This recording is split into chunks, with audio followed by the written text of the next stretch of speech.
Our second lecture for this session is on the male genitalia, specifically the different hernias. So which subspecialty needs to learn this the most? The experts in this type of physical examination would be the urologists. Take note, urologists, not to be confused with nephrologists. Urologists are surgeons in training. So they look into the urinary tract as well as the male genitalia. Okay, so that's what they address. In contrast, nephrologists are more of internists or medical in nature. So that they are the ones who do dialysis. Okay, so our process for this lecture would be we're going to quickly review anatomy and physiology, and along the way, we're going to tackle some health promotion topics. And lastly, of course, we need to learn how to do the physical examination as well as the most common findings. So in terms of anatomy, the penis is a shaft composed of three vascular erectile tissue columns. So when the male is aroused, then these three vascular columns gets filled up with blood. So it's one corpus spongiosum located inferiorly and two corpora cavernosa located above it. The corpus spongiosum forms the glans, which is the tipmost portion of the penis, and it also has a corona at its base. In a circumcised man, the glans is covered by the prepuce or foreskin, and here is where the smegma can collect. But of course, most of the men you're going to encounter here in the Philippines are actually circumcised. The urethra opens at the urethral meatus, located ventrally on the glans. The testes are ovoid lines containing seminiferous tubules for sperm production and interstitial tissue. In terms of size, they are typically 4 to 5 centimeters in length post-puberty, in other words, among adult males. Okay, so let's review quickly the physiology of the hypothalamic pituitary axis. So the hypothalamus is the one that is responsible for releasing gonadotropin-releasing hormone, also known as GnRH. Then GnRH stimulates the pituitary to secrete the luteinizing hormone and the follicle-stimulating hormone, LH and FH respectively. LH acts on the Leydig cells, inducing it to produce testosterone. Testosterone, on the other hand, is converted to 5-alpha dehydrotestosterone, thereby driving pubertal development. In contrast, FSH regulates sperm production in the seminiferous tubules. Okay, so among these compounds, what's the one responsible for secondary sexual characteristics? It's 5-alpha dehydrotestosterone. So, for example, hairy axilla, um, um, as well as hair in other parts of the body, those are due to the presence of 5-alpha dehydrotestosterone. To complete the anatomy, let's quickly review some terms. The scrotum is the loose pouch of skin, and the dartus muscle divides it into two compartments, each containing a testis. The tunica vaginalis is a serous membrane covering the testis, except posteriorly. Its layers form a potential space where fluid can accumulate. If fluid accumulates in the tunica vaginalis, it's called hydrocele. The epididymis is a comma-shaped structure on the posterolateral surface of each testis, consisting of coiled tubules for sperm storage, maturation, and transport. And lastly, the vas deferens is a muscular cord that transports sperm from the epididymis to the urethra. This is part of the spermatic cord. But the spermatic cord also includes the blood vessels, the nerves, and the muscle fibers that travel along with the vas deferens. Okay, let's talk about male sexual function. What happens when a male is aroused? Normal function depends on adequate testosterone, arterial blood flow, as well as intact neural innervation. So, for example, let's imagine someone with long-standing diabetes mellitus and they have already neuropathies. Then they may have erectile dysfunction. Those with cardiovascular diseases as well, especially affecting their vessels. It may affect their arterial blood flow as well. Okay, so the erection results from the venous engorgement of the two corpora cavernosa and is triggered by two types of stimuli, the psychogenic cue and tactile stimulation. So psychogenic cues include visual, auditory, and erotic cues to trigger sympathetic outflow, while tactile stimulation involves sensory impulses from genitalia that initiate parasympathetic pathways. So again, if it's psychogenic cue, then stimulates the sympathetic outflow. If it's tactile stimulation, it initiates the parasympathetic pathways. Okay. Oh, by the way, what's the most common cause of erectile dysfunction? It's actually psychogenic. So it's less likely that's going to be a vascular problem, right? But it's important, of course, to rule out organic causes when we're dealing with erectile dysfunction. Okay, now let's talk about the lymphatic drainage. So the different parts of the male genitalia drain to different lymphatic systems. For the penis, it drains to the deep and external inguinal nodes, while for the scrotum, it drains to the superficial inguinal node. For the testes, it drains interiorly to the abdominal nodes, the lumbar and pre-aortic nodes, and these are not palpable if they are enlarged. So now, this part is for the hernias. What's the anatomy of the groin? There are three key landmarks. First is the anterior superior iliac spine, and the pubic tubercle, which is medial, and the inguinal ligament that runs in between them. Also important to note is the inguinal canal. The inguinal canal is a tunnel for the vas deferens because remember, the testis starts intra-abdominally and it has to exit the inguinal canal. So there are two rings. Internal inguinal ring is the inguinal canal's internal opening. It is located 1 centimeter above the midpoint of the inguinal ligament, while the external inguinal ring is the canal's exterior opening. It is palpable just above and just laterally to the medially located pubic tubercle. So there, from these landmarks, we could note that there are different types of hernias. Alright? If a direct hernia is located above the pubic tubercle, if an indirect hernia, it's more laterally. And on the other hand, if it's a femoral hernia, then it's located below the inguinal ligament. So again, these are the three different types of hernias. These three different types of hernias come from different origins. Different pathophysiologic processes.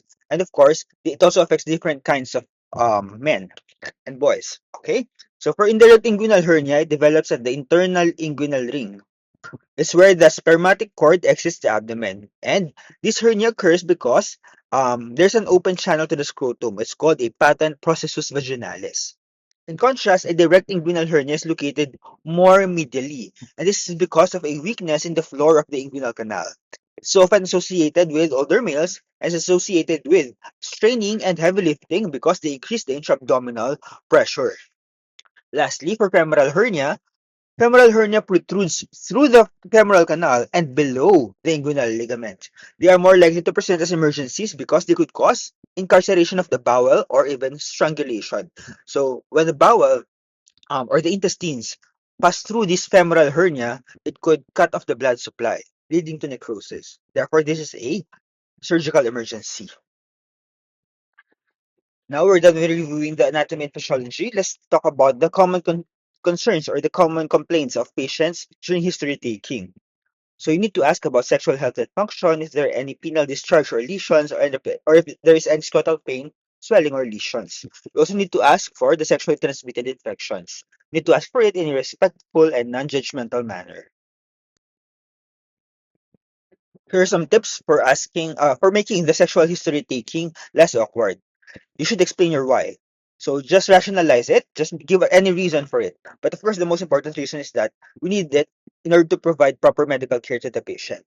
And of course, we need to acknowledge the sensitivity. So sabihin nyo sa kanila, alam ko po personal to, pero kailangan ko lang talagang tanungin. Aside from that, you could also normalize the process. You could say that this is being asked of all people with the same concerns.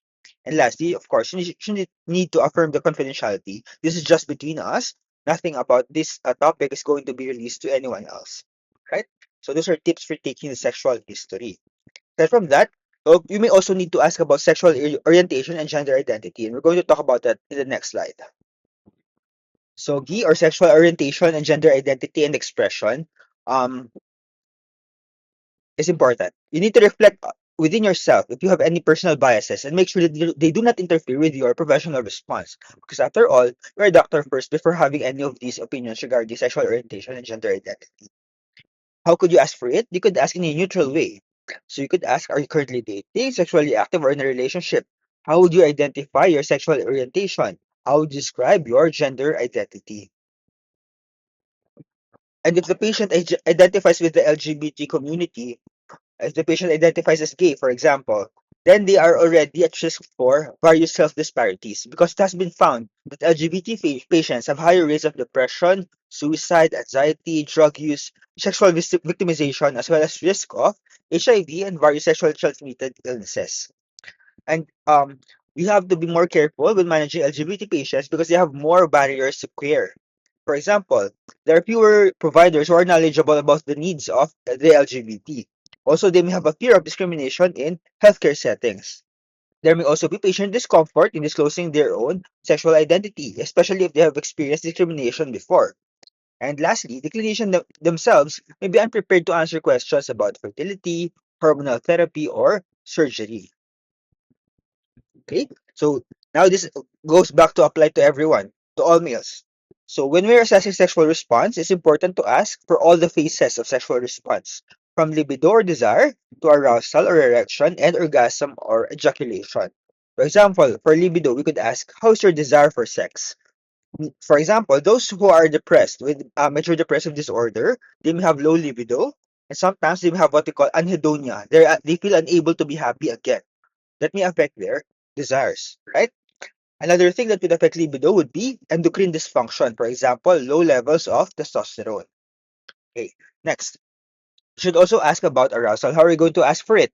Can you achieve and maintain an erection? As I have mentioned, erectile dysfunction is mainly psychogenic. However, for those with long-standing illnesses, for example, among the elderly males with long-standing diabetes mellitus as well as cardiovascular disease, then they're also going to have organic causes, right? And lastly, for orgasm or ejaculation, we could ask for premature ejaculation. You could ask, do you climax too soon? And for those with reduced ejaculation, we could ask, do you find you cannot reach orgasm? And lastly, for penile and scrotal symptoms, you could ask about the following things. You could ask about any discharge, dripping, or staining of underwear. The discharge is going to give a clue regarding to the cause. For example, if it's a yellowish discharge, it could be bacterial, probably secondary to gonorrhea. In contrast, if it's whitish or clear, it could be due to a typical bacteria, for example, non-gonococcal urethritis caused by chlamydia. We could also ask about any sores or growths on the penis. Some of the growths that are maybe seen, for example, could be ulcers, which could cause such as those caused by syphilis, which could cause a painless chancre. Herpes could cause ulcers as well. Warts could be caused by the human papilloma virus. Okay, you should also need to ask about any swelling or pain in the scrotum. If there's any painful swelling, it can be secondary to testicular torsion or due to inflammation. For example, inflammation of the epididymis called epididymitis or inflammation of the testis called orchitis. And of course, because we're trying to look for any risk factors contributing to these conditions, we need to also ask about any oral or anal sex to assess for STIs in other body areas. Before we proceed to the physical examination and the common findings, let's talk about some health promotion topics. We're going to talk about sexually transmitted illnesses, HIV/AIDS, as well as testicular cancer. There's a hidden epidemic of sexually transmitted illnesses, especially in the United States. It causes a high economic burden, and the official figures are expected to be underestimates, given that reporting is not actually required for these conditions. Okay, so how do you prevent these STIs? Well, of course, abstinence is right there, but it's not really a practical recommendation, isn't it? So what we could do is we could provide routine HPV quadrivalent vaccination for males age 11 and 12, ideally before they are exposed. Okay? So this is for the prevention of genital warts and certain cancers such as squamous cell carcinoma of the rectoanal area as well as the nasopharyngeal area. For HIV/AIDS, it is expected that 14% of infected individuals are unaware of their status. Okay, so what are the screening recommendations? For USPSTF, they recommend screening all adolescents and adults aged 15 to 65. For CDC, aged 13 to 64. There may also be an opt-out approach, meaning everyone is tested unless they do not want to be tested. Okay, so annual testing is recommended for those who are in the high-risk groups, for example, those with multiple partners or those who are using injection drugs. For testicular cancer, it is a very highly treatable cancer when it's detected early. However, self-examination has not been found really to be helpful. Therefore, the USPSTF advises against routine screening, while the American Cancer Society recommends testicular examination during a general physical examination. So it's to be done by a health professional. Okay? But nevertheless, it is advised that men who have any lump, swelling, pain, or heaviness in their scrotum or in their testes are advised to seek physical help. We're done now with the health promotion topics. So how is physical examination of the male genital tract done? Okay, so for the male genitalia, we of course need to still explain each step of the exam just to reassure the patient. Physical examination can be done while standing or while supine. If, for example, the is suspected to have varicocele, then standing is required. Of course, you need to wear gloves during examination, and you only need to expose the area being examined at that particular point in time. Okay? So if erection occurs, it's normal and proceed calmly.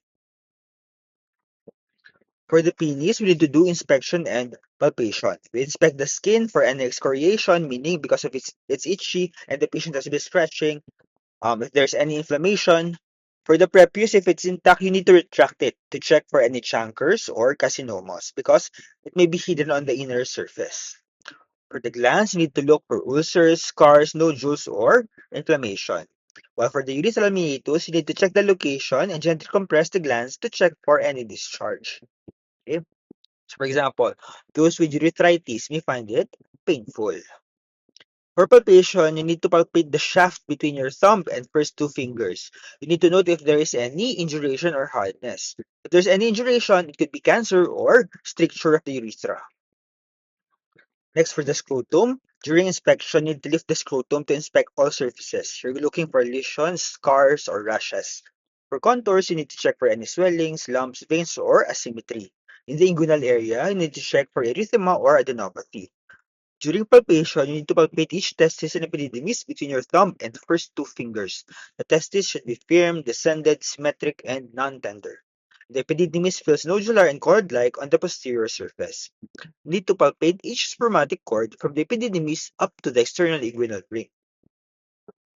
There are also special maneuvers that needs to be done for certain scrotal conditions. For example, if you're checking for varicocele, you need to ask the patient to stand.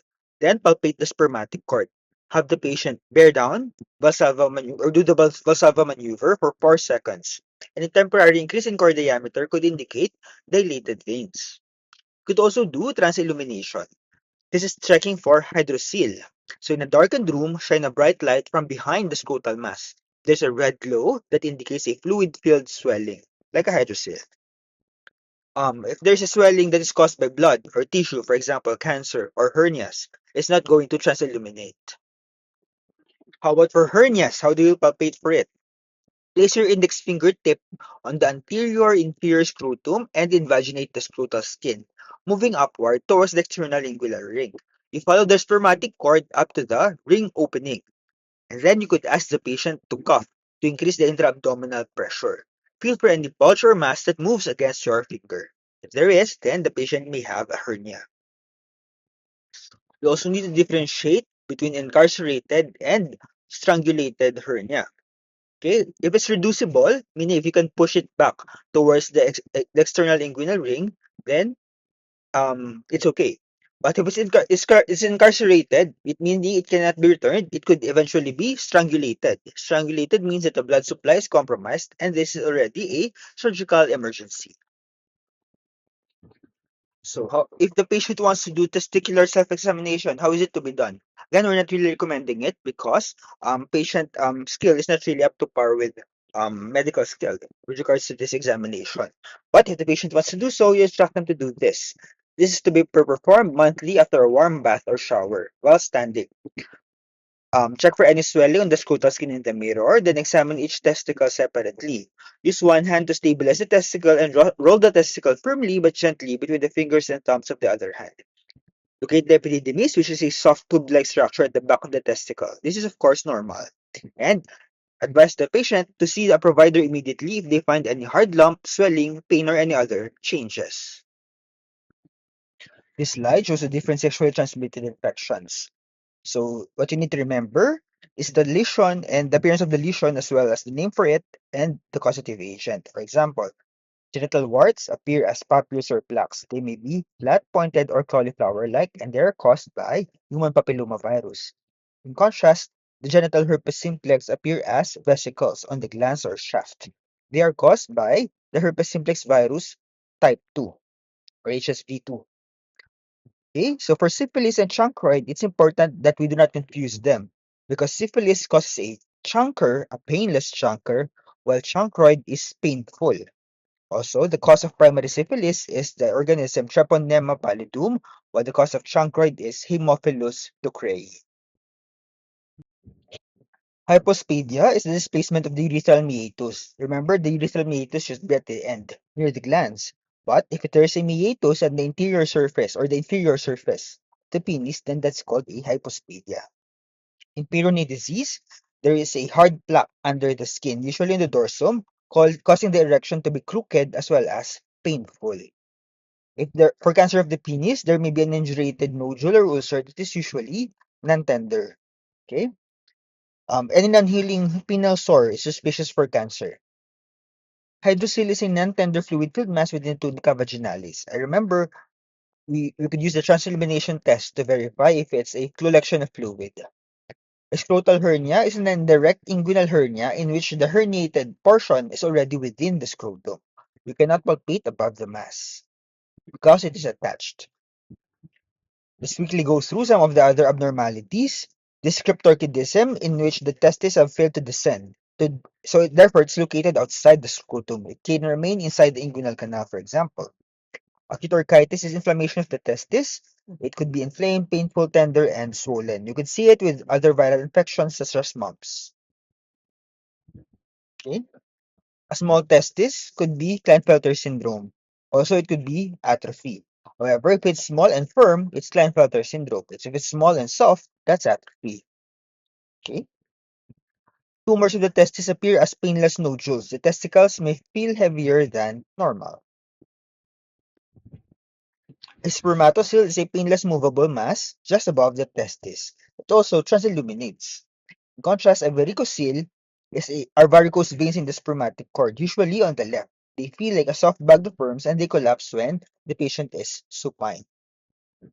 Epididymitis or inflammation of the epididymis are caused by various infections such as gonorrhea and chlamydia. It could also be caused by trauma. Torsion or twisting of the testicle on this cord could cut off the blood supply. This is a surgical emergency, therefore.